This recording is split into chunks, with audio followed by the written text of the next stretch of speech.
ചുളിവുകൾ ഉണ്ടാകുന്നതിനും ഇതിന്റെ അഭാവം വഴിതെളിക്കും. ഇനി നമുക്ക് ഉപപ്രധാന മൂലകങ്ങളായ കാൽസ്യം, മഗ്നീഷ്യം, സൾഫറും കൂടി നോക്കാം. ഞാൻ ഇതിനു മുമ്പ് ഒരു വീഡിയോ വിശദമായിട്ട് രാസവളത്തിന്റെ പ്രധാന മൂലകങ്ങളുടെയും സൂക്ഷ്മ മൂലകങ്ങളെയൊക്കെ കുറിച്ചൊരു വീഡിയോ ഞാൻ ചെയ്തതാണ്.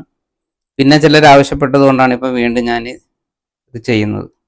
അപ്പോൾ നമുക്ക് ഇനി കാൽസ്യം നോക്കാം. സസ്യകോശ ഭിത്തിയുടെ പ്രധാന ഘടകമാണിത്.